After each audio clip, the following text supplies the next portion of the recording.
Halo, selamat datang di channel YouTube kami, NPK Mutiara TV. Di channel ini, Anda akan mendapatkan informasi dan edukasi seputar pertanian, khususnya nutrisi tanaman. Tonton video-video kami, jangan lupa like video kami, subscribe, dan pentung tanda loncengnya untuk terus mendapat update dari kami.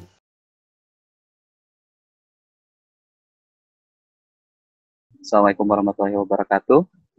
Selamat siang. Ya, selamat siang semuanya bagi Bapak Ibu sahabat Mutiara yang saat ini sudah bergabung pada kegiatan Temu Tani online hari ini. Perkenalkan, nama saya Agus Garisman. Saya koordinator agronomis untuk wilayah Priangan Barat.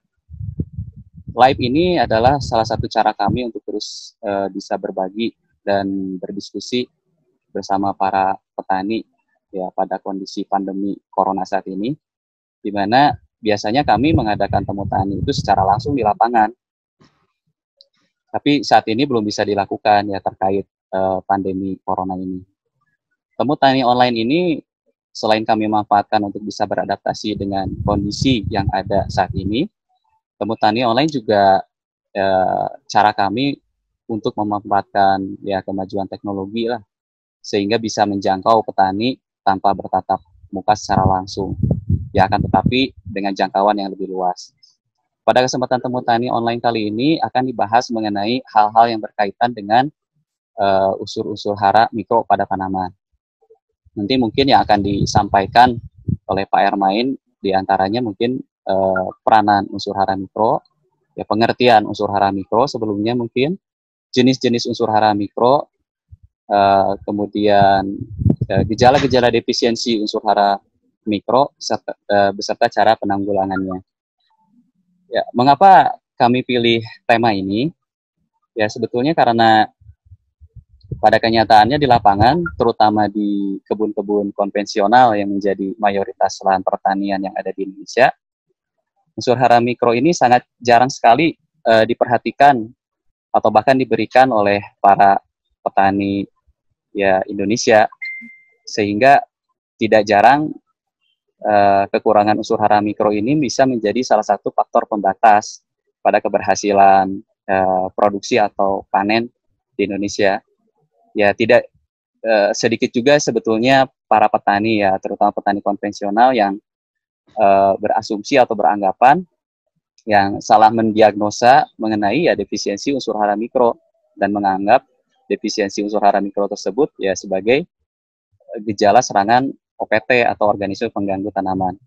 Nanti mungkin Bapak Ermain, ya bukan mungkin lagi, tapi memang Bapak Ermain ya selaku kepala agronomis yang akan menyampaikan pembahasan-pembahasan tersebut di atas.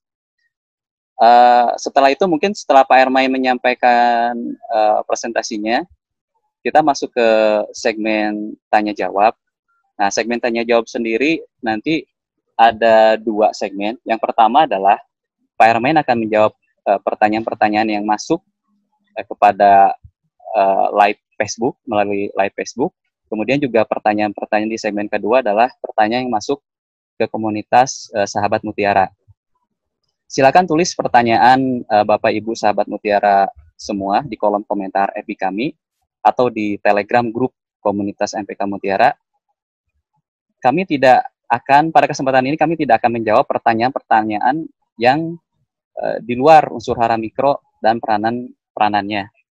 Oh ya, sebelum lupa, mungkin saya juga akan sampaikan, kami ada 4 wadah untuk edukasi online ke depan. Pertama itu adalah ya kami ada Facebook Live ya di Facebook di Merauke Tetap Jaya. Kemudian juga kami ada Instagram Live, di Instagram juga kami juga Merauke Tetap Jaya.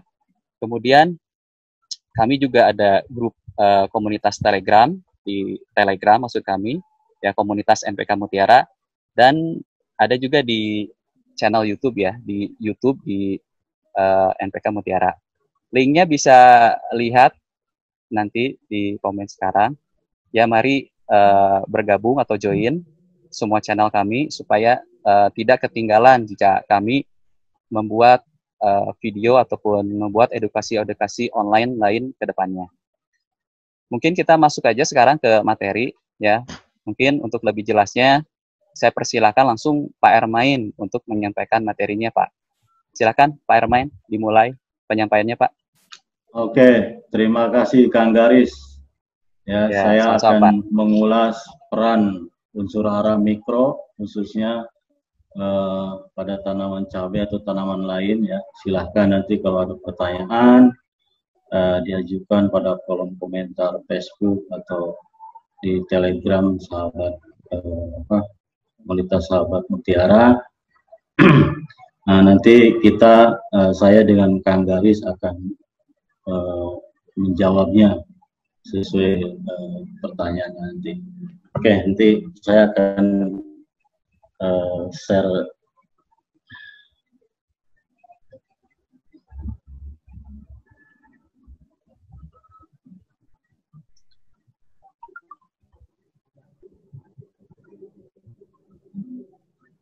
Kelihatan Kang Garis? Oh, jelas Pak, kalau di saya. Jelas. Wih, ini fotonya bagus ini. Oke, bismillahirrahmanirrahim. Assalamualaikum warahmatullahi wabarakatuh. Waalaikumsalam. Selamat siang, salam sejahtera untuk kita semua, para sahabat Mutiara yang dimana yang berada ya, dimanapun berada, silakan gabung dengan kami di sini. Pada kesempatan ini nanti saya akan menyampaikan atau sharing bagaimana peran penting unsur hara mikro khususnya.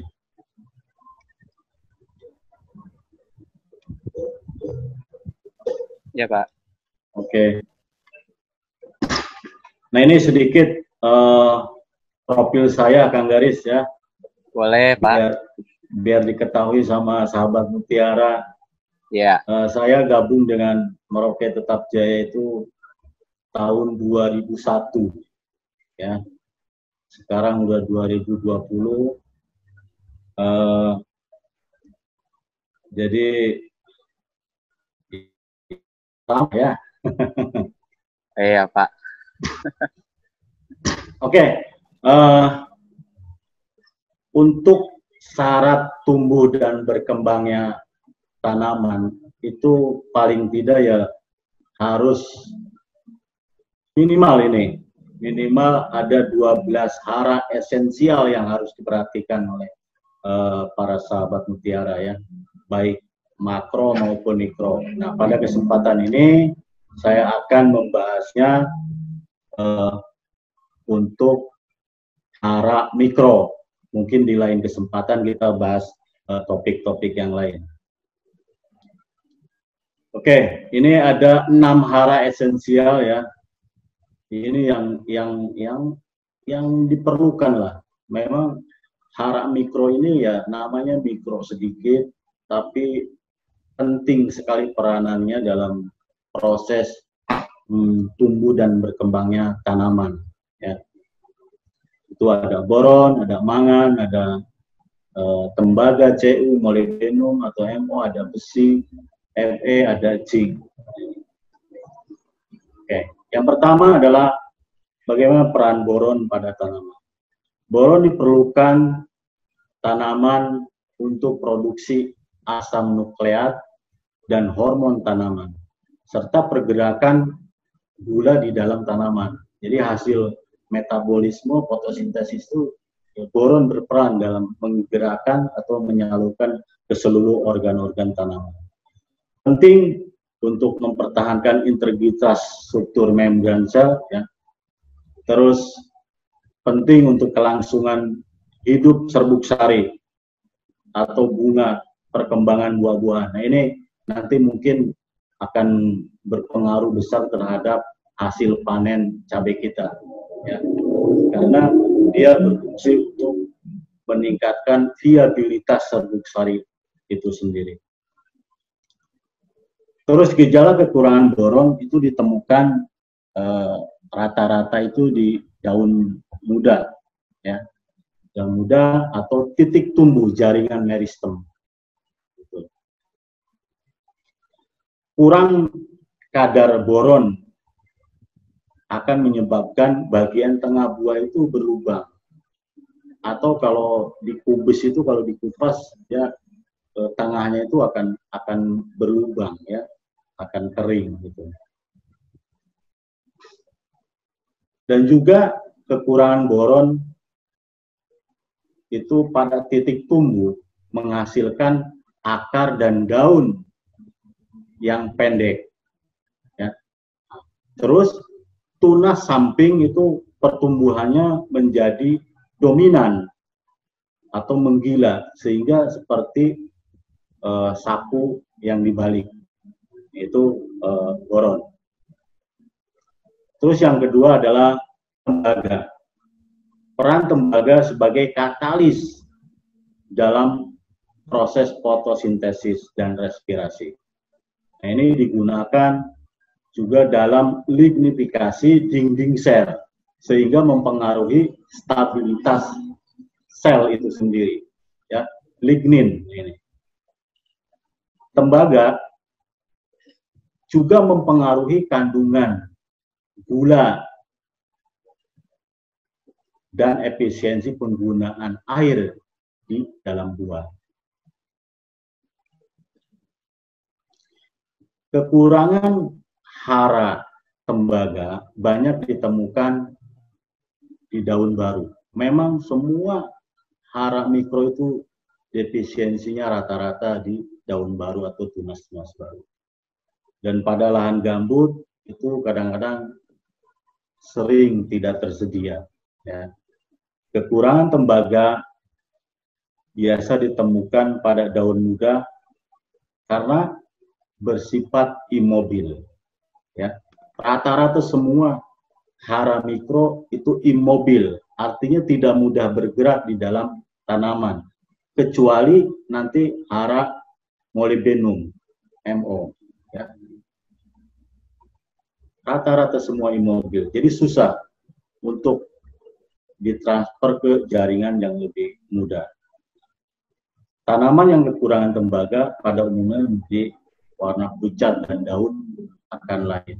Jika kekurangannya berat, ini tunas baru akan layu buka, ya. Jadi kita buka tunas baru itu kering sebelum daun muda itu membuka.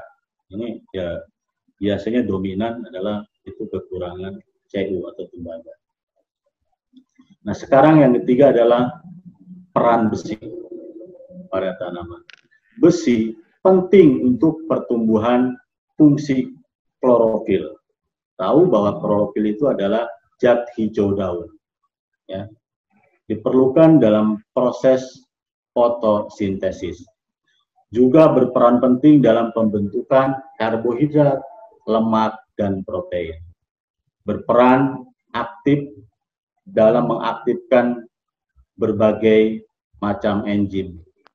Penting bagi pertumbuhan vegetatif tanaman yang sehat. Kenapa? Besi ini memang dibutuhkan mulai dari vegetatif itu paling besar, paling banyak ya untuk besi ini. Nah, gejala kekurangan besi atau Fe ini adalah klorosis, itu hilangnya zat hijau daun. Ya, mirip dengan kekurangan Mg. Tapi besi ini adalah dominan di daun muda. Terus ada bintik-bintik nekrotik ya, kalau kekurangannya parah. Dan pemberian kapur yang berlebih ini akan menunjukkan defisiensi besi. Ya. Hati-hati, jadi pengapuran yang berlebihan. Juga drainasi yang buruk akan menunjukkan kekurangan besi.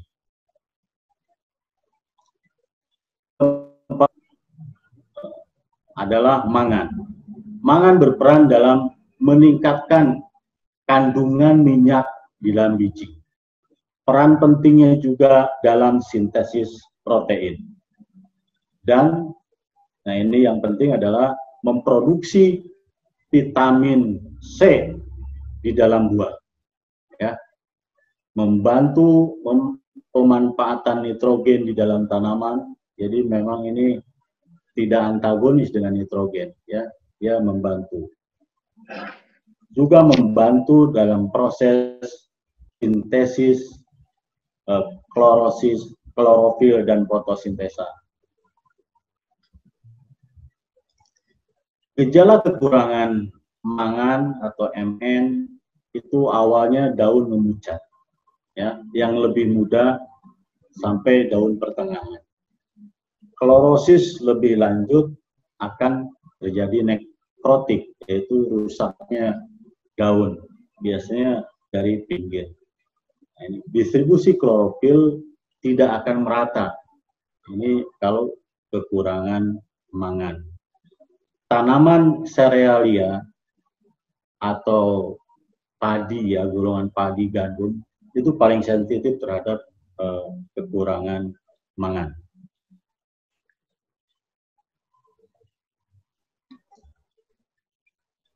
Yang kelima adalah peran dari molybdenum atau MO. Dibandingkan yang lain, molybdenum ini dibutuhkan dalam jumlah yang paling sedikit, ya, karena molybdenum dikaitkan dengan nitrogen. Kalau kekurangan nitrogen, sifat molybdenum ini berbeda dengan hara mikro yang lainnya. Karena apa? Dia bersifat mobil di dalam tanaman. Sehingga gejala defisiensinya itu kadang-kadang dapat ditemukan di daun tua maupun di daun muda. Ya. Nah, diperlukan tanaman untuk juga memanfaatkan nitrogen. Tanaman kekurangan molybdenum akan lambat pertumbuhannya. Jadi gejalanya seperti mirip kekurangan nitrogen. Daun akan menguning. Ya. Pada tanaman buah-buahan, kekurangan molybdenum juga akan menghambat pertumbuhan serbuk sari. Ya. Ini penting sekali serbuk sari karena dia akan nanti bakal buah. Ini rata-rata memang unsur hara mikro itu lebih mengarah ke sana. Terus yang keenam itu adalah zat besi, seng atau Zn. Peran seng atau Zn. Zn ini bertanggung jawab untuk metabolisme auksin atau zat pengatur pertumbuhan tanaman sebagai sintetis protein dan metabolisme karbohidrat. Terlibat juga dalam perkembangan kloroplas sebagai katalis dalam banyak sistem enzim. Nah, ini gejala kekurangan zinc atau seng pada tanaman buah-buahan, pucuknya akan menjadi roset, ya, pertumbuhannya pendek-pendek. Karena inti tanaman cabai atau tomat itu akan lebih pendek, ya, internodianya. Atau orang bilang Sunda itu buku-bukuannya itu akan lebih pendek, makanya dia terjadi roset. Ranting menjadi rapuh dan seringkali kulit batang terlihat kasar. Ini dapat muncul di daun tua dan daun baru, itu hijaunya menjadi abu-abuan. Oke, ini adalah beberapa pupuk dari Merauke Tetap Jaya sebagai sumber dari hara mikro. Ada profit hijau, profit merah, profit oranye, dan profit maxi. Nah, ini profit ini adalah pupuk majemuk lengkap. Kenapa disebut lengkap? Karena di samping ada mikro, dia juga ada hara makronya. Ya.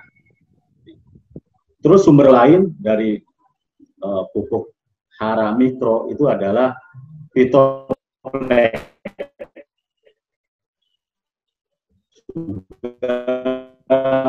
Untuk hidroponik ada yang terkandung di dalamnya.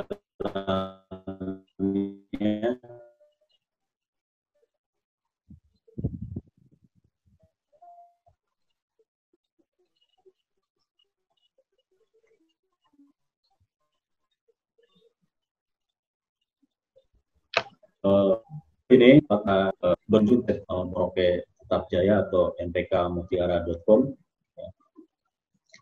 Nah, ini cara penggunaan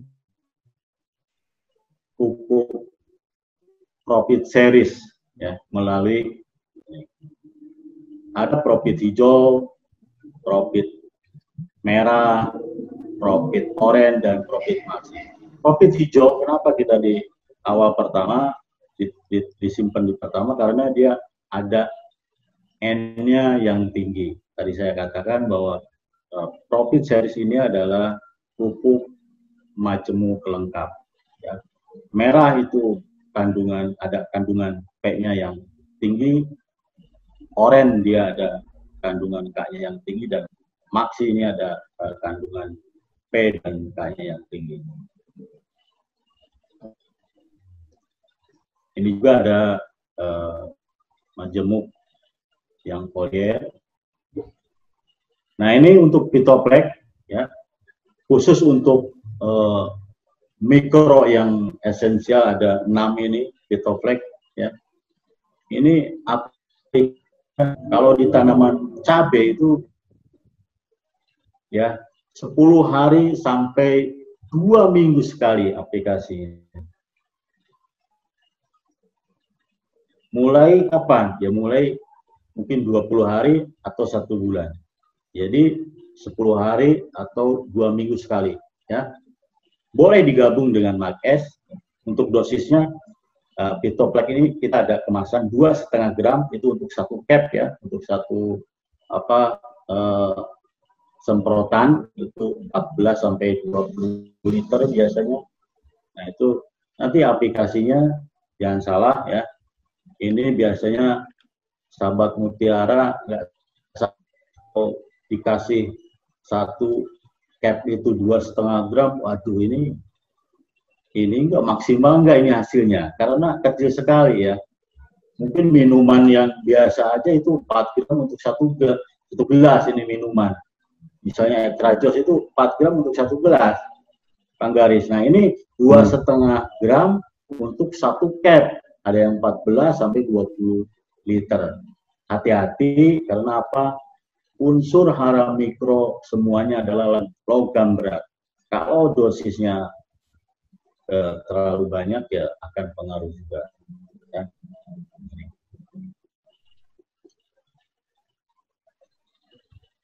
Oke, ini nanti mungkin live ini bisa sahabat mutiara bisa lihat di beberapa media sosial kita ya.